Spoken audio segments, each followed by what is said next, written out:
वाला जो पुरोहित होता था, जो यजमान होता था ना, तो देव विवाह में वो क्या करता था, देव विवाह उन्हीं व्यक्तियों से किया जाता था जो कि यज्ञ के दौरान जो पुरोहित या यजमान होते थे, उन्हीं पुरोहित और यजमानों के साथ में वो कन्या का, यानी जो भी पुरुष, जो व्यक्ति, जो राजा, जो उच्च उस समय के आला अधिकारी देव यानी यज्ञ करते थे, यज्ञ के दौरान वो देव विवाह होता था, यानी यज्ञ कराने के दौरान अपनी पुत्री के विवाह जिस पुरोहित के साथ करते थे ना, वो कहलाता था देव विवाह।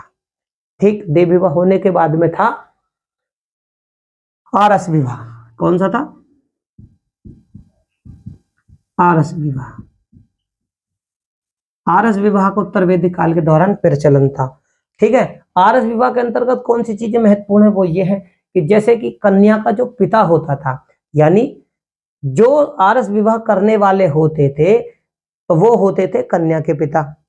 ठीक है, अब कन्या का पिता क्या करता था कि अपनी जो वर पक्ष है, यानी जो दूल्हे का पक्ष है ना, तो वर पक्ष से एक गाय की, यानी एक जोड़ी गाय या एक जोड़ी बैल उसको देना पड़ता था। ठीक है ना, वर पक्ष से, यानी वर पक्ष देता था, और उसके बाद में जो कन्या का पिता था वो जिस दूल्हे को भी शादी करता था, ठीक है ना, यानी कि उस विवाह को बोले थे आरस विवाह। ठीक है, ये तीसरा विवाह आपने समझ लिया। अब होता क्या है, इसके बाद में आता है प्रजापति विवाह। कौन सा? प्रजापति।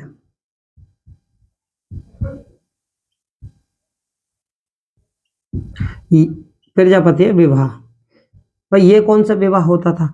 जो प्रजापति विवाह होते थे उत्तर वैदिक काल के दौरान, ठीक है ना, ये बिना दहेज के कन्या की भाई कीमत के, ठीक है ना, जो कन्या होती थी, यानी कि प्रजापति जो विवाह होते थे उस विवाह में कन्या की कीमत के भाग किए बिना, ठीक है ना, उसके भाग के बिना, यानी दहेज नहीं देना पड़ता था, और उस शादी को जो करते थे वो कहलाता था प्रजापति विवाह।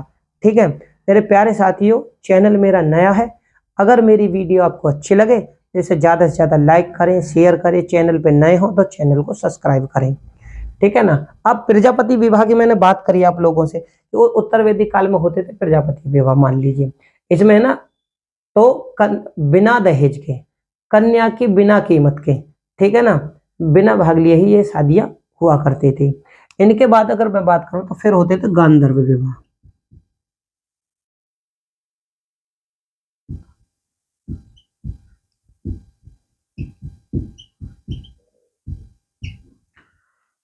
इस विवाह के अंतर्गत कौन कौन से उस समय समाज में घटना घटती थी, इस विवाह का मतलब क्या होता था, ठीक है ना, तो ये सारी जानकारी आप लोगों से हम साझा करेंगे।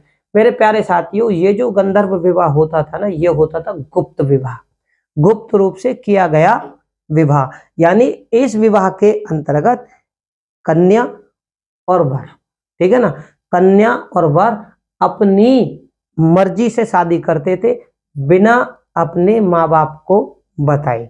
इस विवाह के अंतर्गत क्या होता था कि लड़का जो लड़की है वो बिना अपने माता पिता को ही बताए शादी कर लेते थे उत्तर वैदिक काल के समय में, तो उस विवाह को बोलते थे गांधर्व विवाह।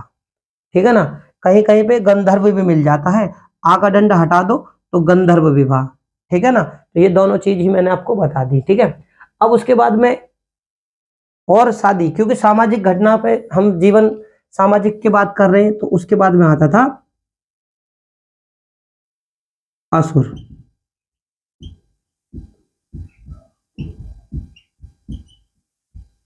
ठीक है, असुर विवाह, असुर विवाह। अब असुर विवाह कैसा होता था उस समय, तो भाई देखो, जो असुर विवाह होता था ना, इसमें वर से कन्या का मूल लिया जाता था। अब कहेंगे भाई कन्या का मूल मतलब, यानी कि जो वर था, यानी दूल्हे पक्ष की तरफ से, क्या, दूल्हा, दूल्हे की तरफ से, ठीक है ना, दूल्हा जो था जिस दुल्हन के लिए, जिससे शादी करनी होती थी, उसके लिए क्या करता था, उसे शुल्क देना पड़ता था, क्या मूल्य देना पड़ता था, और मूल्य देने के बाद में ही वो उस लड़की से शादी करता था। और ऐसी शादियों को क्या कहते थे, असुर विवाह। ठीक है, ठीक है ना। वर से क्या था, कन्या का मूल लिया जाता था, यानी जिस लड़की से उसे शादी करनी है उसी लड़की को, उस लड़के को, लड़की वालों को उस कन्या के बदले में मूल्य, पैसे, यानी कि एक तरीके का शुल्क देना पड़ता था, और शुल्क देने के बाद ही ये शादी फिर उस लड़के से होती थी। ऐसी शादियों को क्या बोलते थे, तो असुर विवाह ऐसी शादियों को बोलते थे।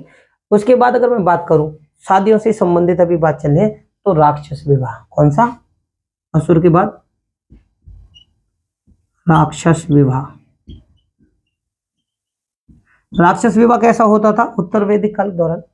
तो राक्षस विवाह में क्या होता था, इसमें इसमें जो शादियां होती थी राक्षस विवाह के अनुसार, जो शादियां थी उसमें क्या है, बलपूर्वक यानी ताकत के बल पर लड़की का यानी कन्या का जो भी व्यक्ति शादी करने वाला था, ठीक है, मान लो कि एक लड़का है और उसे उस लड़की, किसी लड़की से शादी करनी है, तो वो क्या करेगा, लड़की की बिना इच्छा के उसे अपनी ताकत के बल पर उसका अपहरण करेगा, यानी उसे उठाएगा और अपहरण करने के बाद में उससे शादी करेगा। और जो शादी उस समय वो लड़का और लड़की करेंगे उस विवाह को बोलेंगे क्या, राक्षस विवाह। ठीक है, उसके बाद में पिशाच विवाह।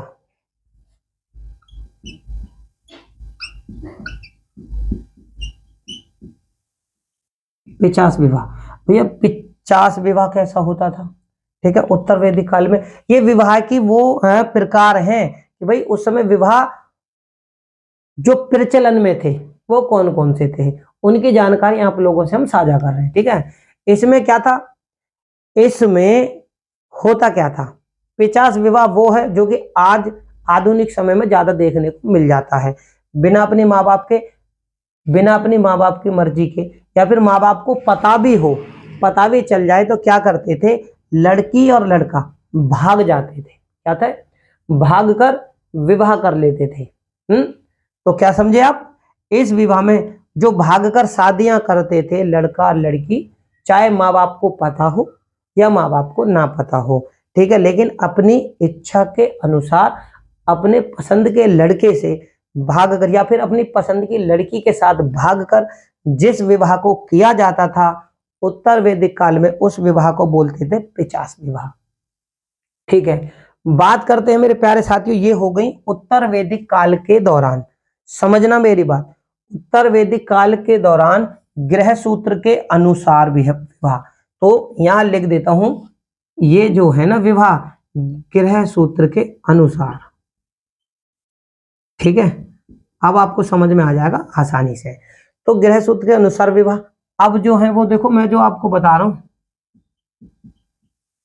ठीक है ना, इस स्मृतियों के अनुसार विवाह, भैया स्मृतियों के अनुसार भी उस समय विवाह हुए थे, और वो कौन कौन से थे। तो स्मृतियों में कितने प्रकार की शादियों के बारे में जिक्र है विवाह के बारे में, तो वो है 8 प्रकार। ठीक है, कितने, 8 प्रकार, और यहाँ पर 1 2 3 4 5 6 7 8। तो देखो गृह सूत्र के अनुसार ये सारे विवाह हैं, और स्मृतियों के अनुसार भी बहुत सारे विवाह उस समय प्रचलन, जैसे कि ब्रह्म विवाह, क्या क्या नाम थे, स्मृतियों में 8 प्रकार के विवाहों का है। तो पहला क्या था, ब्रह्म विवाह। ठीक है, ब्रह्म विवाह। अब ब्रह्म विवाह में क्या है कि देखो इसमें भी गृह सूत्रों के अनुसार भी देखो विवाह प्रचलन में थे, तो सेम ही है वही। कौन सा, अगर ब्रह्म विवाह करने में क्या था, ब्रह्म विवाह दहेज सहित उसी श्रेणी के पुरुष से उस कन्या का विवाह करो, ठीक है ना, उस विवाह को क्या बोलते थे, ब्रह्म विवाह। अब इसमें क्या है देखो, इसमें से 4 विवाह बहुत अच्छे माने जाते हैं, और बाकी के विवाह उनको सही नहीं माना जाता, उनके बारे में भी हम चर्चा करेंगे। उसके बाद में अर्थ, ठीक है, यहां पर कुछ थोड़ा सा चेंज आपको देखने को मिल सकता है। जिसको आर्थ विवाह बोला जाता है, यहाँ पर आर्थ विवाह है, किसमें, स्मृतियों में। तो दोनों चीज ही हम आप लोगों से साझा करेंगे, ठीक ठीक है ना। उसके बाद में देव विवाह जो स्मृतियों में है वो यहाँ पे भी है, ठीक है ना, देव विवाह गृह सूत्र और स्मृतियों के अनुसार शादियां, ठीक है। अब भूजवानी बोर्जो प्रजापति विवाह, ठीक है, कौन सा, प्रजापति।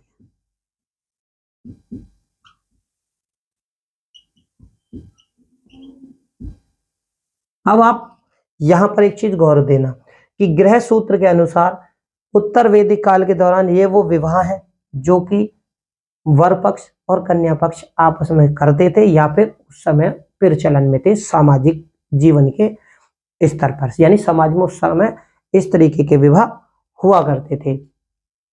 अगर मैं अब इनकी बात करूं तो इनमें से देखो, स्मृतियों के अनुसार 8 प्रकार के विवाह थे, 8 प्रकार के विवाह, ठीक है, कितने थे, तो 8 प्रकार के विवाह थे। कौन कौन से, इसमें देखो ब्रह्म विवाह, जहां पर आर्ष विवाह है, वहीं पर आर्थ विवाह भी देखने को मिलता है। कहीं कहीं देखो शब्दों का ही उलटफेर देखने को मिल जाता है। देव विवाह और प्रजापति विवाह, ये वो विवाह हैं जो कि सबसे ज्यादा अच्छे माने गए, क्या थे, ठीक है, अच्छे माने गए। और ये चारों प्रकार के जो विवाह थे किसके लिए थे, ये चारों विवाह जो थे, 4 प्रकार के विवाह थे ब्राह्मण, ठीक है ना, ब्राह्मणों के अच्छे शादी थी ये, इसलिए ब्राह्मण। इसके बाद में बचे कुछ जो थे असुर विवाह, कौन सा था, एक तथा असुर, कहीं पर असुर है कहीं पर आसुर, ठीक है। तो देखो असुर विवाह कौन करते थे उस समय, वैश्य और शूद्र। कौन कौन से थे, वैश्य,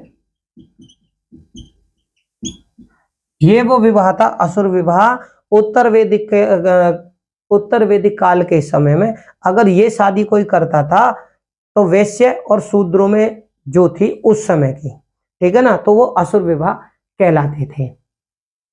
अब इसमें होता क्या है, इसके बाद में और कौन करते थे भाई, देखो 4 ही वर्ण थे उस समय। 4 वर्ण कौन कौन से, मैंने आपको ब्राह्मण, क्षत्रिय, वैश्य और शूद्र, ठीक है ना। अब बात करूं मैं, देखो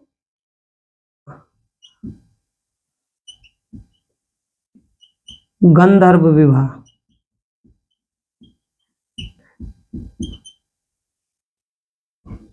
तो कौन करता था, क्षत्रिय, ठीक है। तो कौन कौन करता था, गंधर्व विवाह कौन करते थे, तो क्षत्रियों के लिए ये विवाह मान्य थे। तो 4 विवाह जो थे वो अच्छे माने जाते थे ब्राह्मणों के लिए। असुर विवाह कौन करते थे उस समय उत्तर प्रचलन में थे, तो वैश्य और शूद्रों के लिए। गंधर्व विवाह जो थे वो क्षत्रियों के लिए थे, ठीक है ना।